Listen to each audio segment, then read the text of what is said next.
My world was the quiet dignity of death. My name is Lucas Hyde, and for 15 years, I've overseen final arrangements at Everglen Funeral Home. It's not just a business. It's a solemn duty, a commitment to ensuring every soul's final passage is as dignified as their life had been. At 38, I prided myself on my unflappable professionalism, my detached reverence for the deceased. My hands, though capable of the delicate work of embalming, were steady, never trembling. My gaze, though empathetic to the grieving, remained composed in the presence of the dead. Everglen was a grand, old building, a stately mansion converted with an air of respectful solemnity. Its gray stone facade, framed by ancient weeping willows, exuded a quiet, almost melancholic grace. Inside, the polished marble floors, the hushed carpets, the faint, lingering scent of lilies and embalming fluid all contributed to an atmosphere designed for quiet mourning. The embalming room, with its gleaming stainless steel and precise instruments, was my sanctuary of science and respect. The viewing rooms, with their plush velvet and soft, diffused lighting, offered solace to the bereaved. I thrived in this environment, a master of ceremonies for the final act. My routine was a well-oiled machine. The meticulous preparation, the hushed consultations with grieving families, the seamless orchestration of farewells. I was the calm in the storm of grief, the anchor in the face of the inevitable. The body of Mrs. Eleanor Gable arrived on a crisp autumn Tuesday, the air outside sharp with the scent of fallen leaves. She was a slight, almost frail figure beneath the white sheet, wheeled in by the ambulance attendants. Her family, a niece named Clara Thorne and her husband, were composed, if visibly strained. They provided the standard details. Mrs. Gable, 86, had died peacefully in her sleep at her sprawling, old home on the outskirts of town. No complications, no lingering illness, just a gentle fading. A life concluded with quiet grace. They were keen to move things along, mentioning the house and the adjacent land, a significant property worth an estimated $2 million, which they were eager to put on the market. She was a private woman, Clara said, her voice a little too clipped, a little too dry for someone who had just lost an aunt. Loved her solitude, didn't have many visitors. Her eyes, I noticed, darted nervously around the viewing room, as if she expected someone to challenge her words. A fleeting observation, one I filed away that I nodded, offering my condolences, making the necessary arrangements. Everything seemed routine. Marcus, my young, earnest assistant, helped me transfer Mrs. Gable to the preparation table. He was still new to the work, prone to jumpiness, especially when dealing with the elderly, but he was learning as we began the embalming process, a meticulous dance of science and respect. I noticed the first subtle anomaly. Mrs. Gable's eyes, though perfectly closed, her eyelids seemed heavy, not swollen, not discolored, just a peculiar weight to them. It was as if, even in death, they held a profound, unspoken gaze, a silent accusation. I dismissed it as fatigue, a trick of the fluorescent lights, or perhaps just the unsettling nature of the work itself. Bodies, even after death, could play tricks on the mind, especially after long hours. Later, as I was dressing her for the viewing, carefully arranging the delicate lace collar of her chosen gown, I swore her lips subtly twitched. A fleeting, almost imperceptible movement, a micro-expression, as if she were about to speak, to utter a final, unheard word. My breath hitched. I leaned closer, my professional composure momentarily faltering. Nothing. Her face was serene, perfectly still. I shook my head, attributing it to muscle relaxation, a post-mortem tremor, or simply my own overactive imagination. Marcus, who was arranging the flowers in the viewing room, seemed oblivious, humming softly to himself. I didn't mention it. I never mentioned such things. Such observations were best kept to oneself in this line of work. The feeling of being watched intensified over the next few hours. Even when I was in my office, reviewing paperwork, I found myself glancing towards the preparation room, a prickle on the back of my neck, a sensation like cold fingers tracing my spine. When I returned to Mrs. Gable, I checked and rechecked her eyelids, ensuring they were perfectly sealed, her expression undisturbed. They were. Yet, the feeling persisted, a cold, unseen gaze that seemed to follow me. Even when I turned my back, as if a pair of invisible eyes were fixed upon me, scrutinizing my every move. The next morning, as I prepared the viewing room for the family's private visit, I noticed something else. The flowers. Clara had brought a large bouquet of white lilies and a single, vibrant red rose. She had placed the rose in the center of the lilies, a splash of color against the funereal white. Now, the single red rose lay on Mrs. Gable's chest, nestled between her folded hands. I frowned. "Marcus," I called, my voice sharper than usual, a thread of unease tightening in my throat. "Did you rearrange the flowers?" Marcus, startled, poked his head into the room. "No, Mr. Hyde. I just put them where Clara asked." He looked at the rose on Mrs. Gable's chest, his eyes wide with a dawning apprehension. Did someone move it?" I blamed the family, or Marcus, for carelessness. Perhaps Clara wanted it there after all. I mused, though I knew Clara had been quite specific. I picked up the rose, placing it back in the bouquet, then carefully rearranged the lilies. But the image of that single red rose, placed with such deliberate intent, lingered in my mind. A nagging doubt, cold and insidious, began to form, a tiny crack in the edifice of my professional composure. I tried to rationalize every anomaly, leaning on my scientific knowledge of postmortem changes, the settling of tissues, the subtle shifts in a room, the quirks of an old building. But the sheer feeling of presence, the undeniable sense that Mrs. Gable was not as peacefully departed as she seemed, persisted, growing stronger with each passing hour. The humming began that night.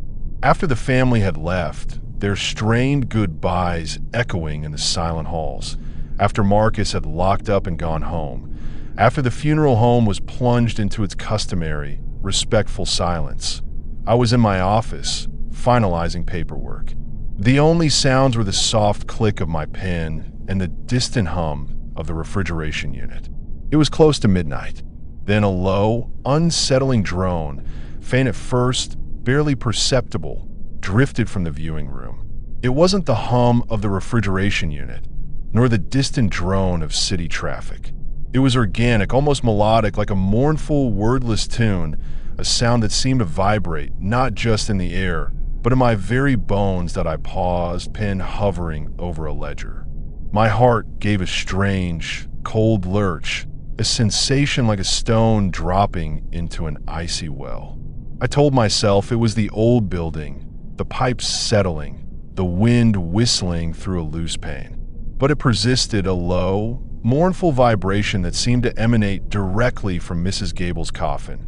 Growing steadily louder, more distinct, I rose, my footsteps unnaturally loud in the hushed hallway, each creak of the floorboards amplified in the oppressive silence.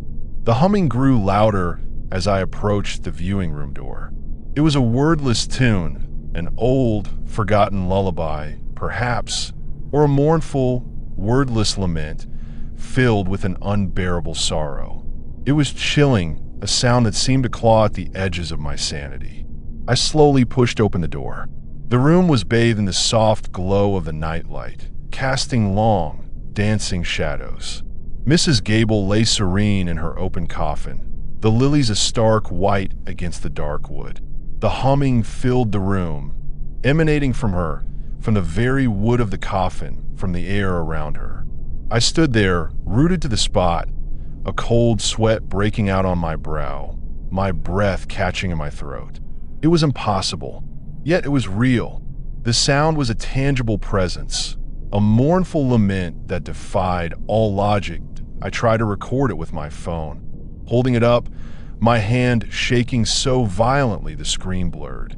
The playback yielded nothing but silence or distorted static, a cruel mockery of what I had just heard. It was as if the sound existed only for me, a private torment, adding to my growing frustration and self-doubt. Was I finally losing my mind? Was this the breaking point for a man who dealt with death every day? The physical manifestations escalated. More objects were rearranged in the viewing room with a deliberate, unsettling precision. A framed photo of Mrs. Gable, placed on a small table beside the coffin, was found face down the next morning, as if in shame or concealment. A prayer card, left on the velvet lining, was moved to a different part of the coffin, tucked under her folded hands. Then, a small, personal item, a delicate silver locket, one I knew she was never parted from, according to Clara, appeared nestled deliberately in her folded hands, though it hadn't been there when I dressed her. I had seen it in her personal effects bag, left on a shelf in the preparation room. How had it gotten there? Who or what was moving these things? I found myself locking the viewing room door with a key, double-checking it, rattling the handle, only to find it slightly ajar later, or a light left on when I knew I had turned it off. The air in the room would suddenly drop several degrees, raising goosebumps on my arms, only to return to normal moments later. Marcus, my assistant, started exhibiting increasing fear. He'd jump at shadows, his eyes constantly darting towards the viewing room, his face growing paler with each passing day. "Mr. Hyde," he stammered one morning, his voice barely a whisper, I think I heard something last night. A sort of singing from the viewing room. He looked at me, desperate for confirmation, for a logical explanation, for reassurance that he wasn't alone in his terror.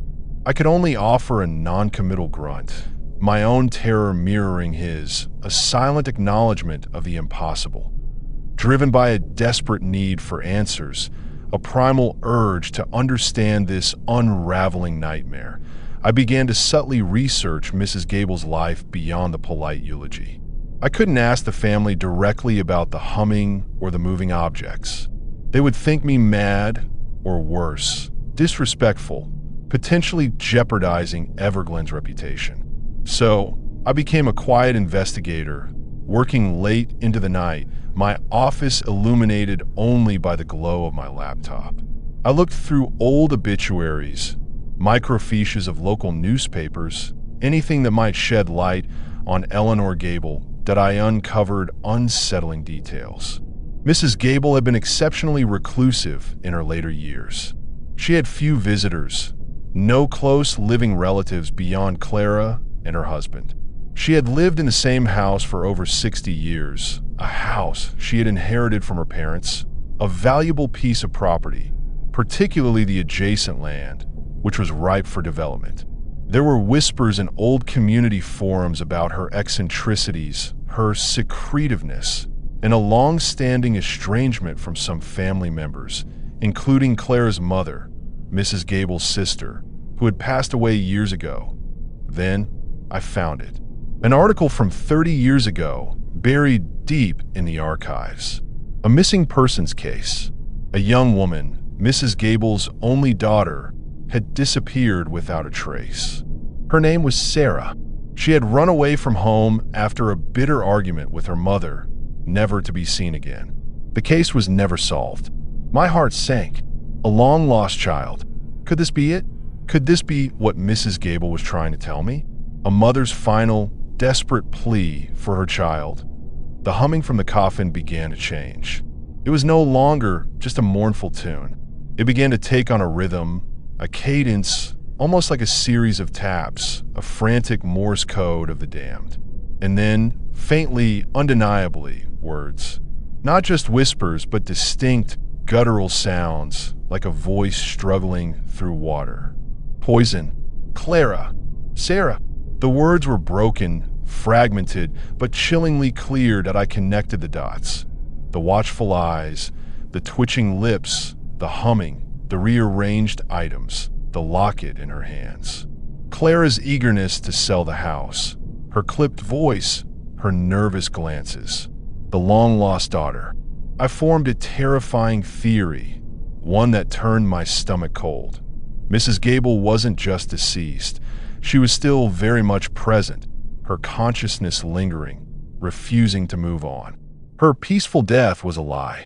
She had been murdered, and she had something she desperately needed to convey: the identity of her killer and the whereabouts of her long-lost daughter, to whom she wanted to leave everything. The manifestations were not malicious. They were desperate attempts at communication, a struggle to be heard, to reveal a truth she had carried to her grave.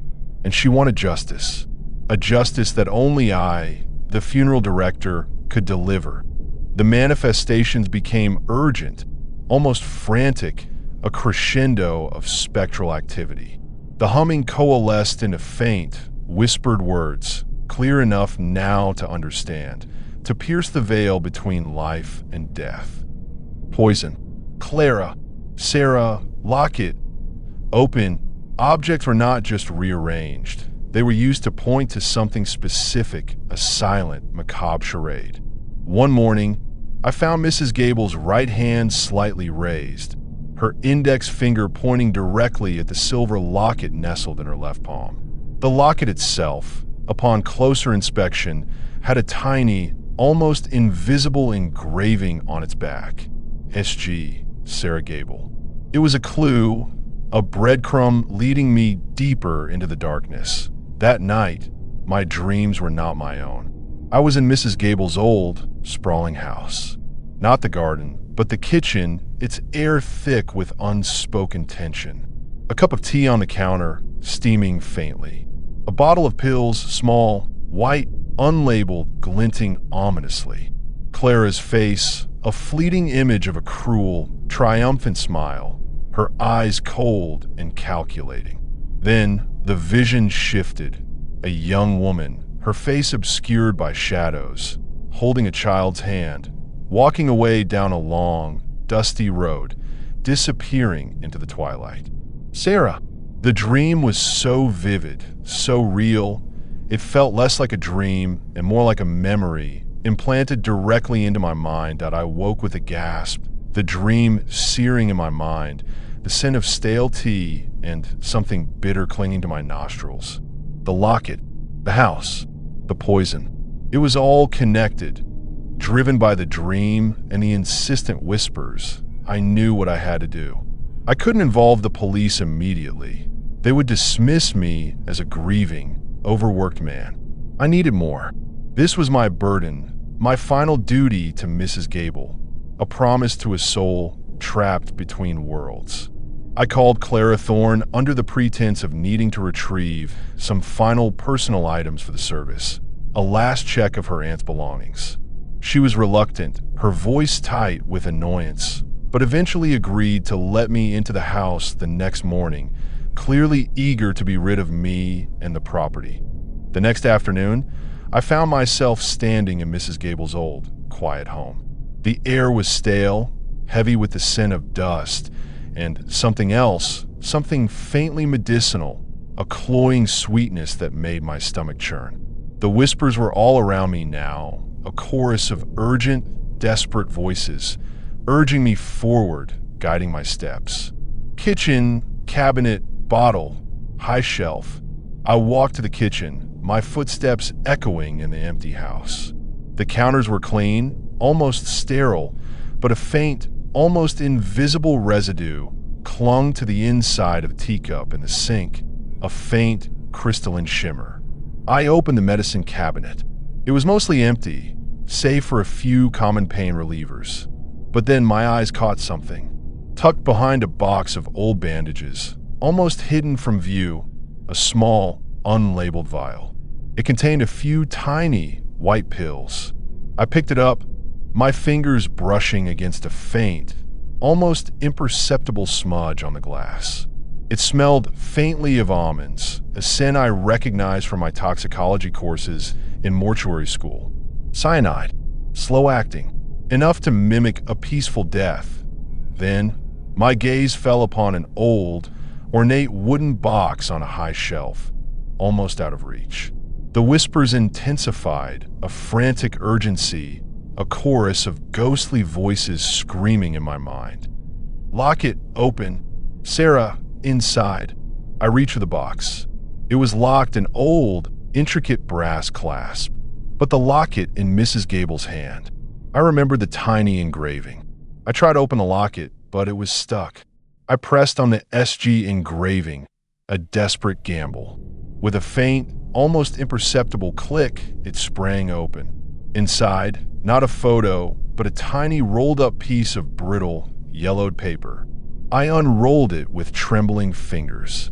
It was a faded, handwritten note dated 30 years ago in Mrs. Gable's elegant script.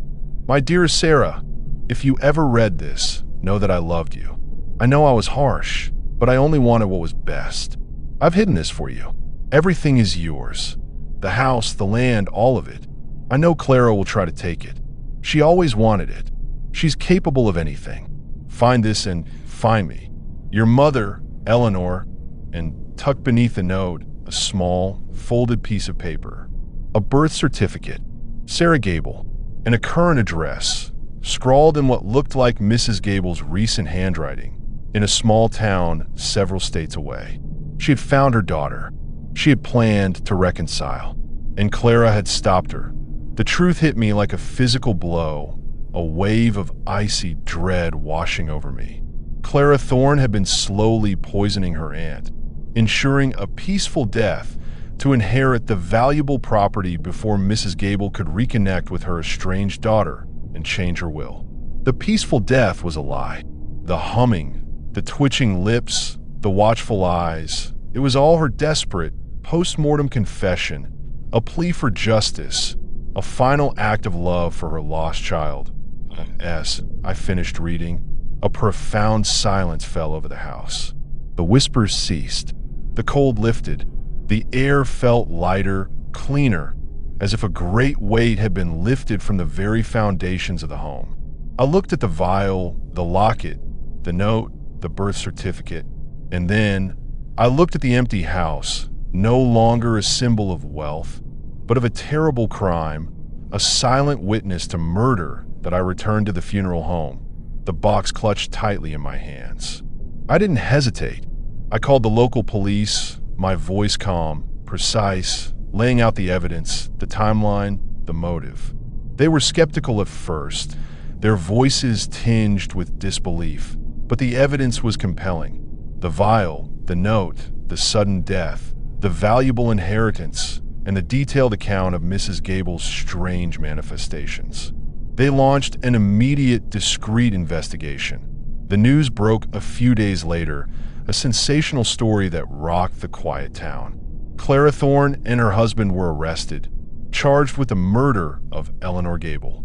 The police found traces of the slow-acting poison in Mrs. Gable's system, confirming my horrifying theory. The motive was clear: greed, cold, and calculating. Sarah Gable, Mrs. Gable's daughter, was located and informed, her life irrevocably changed by the truth. Mrs.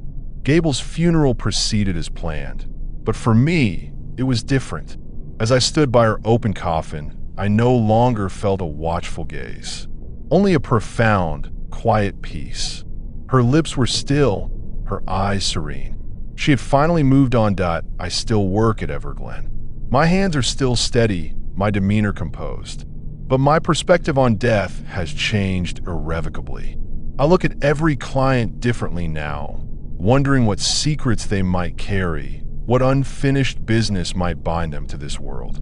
The funeral home, once a place of quiet order, now feels charged with unseen energies, with the echoes of untold stories. I carry the burden of Mrs. Gable's truth, but also the profound satisfaction of delivering justice and fulfilling a dying wish.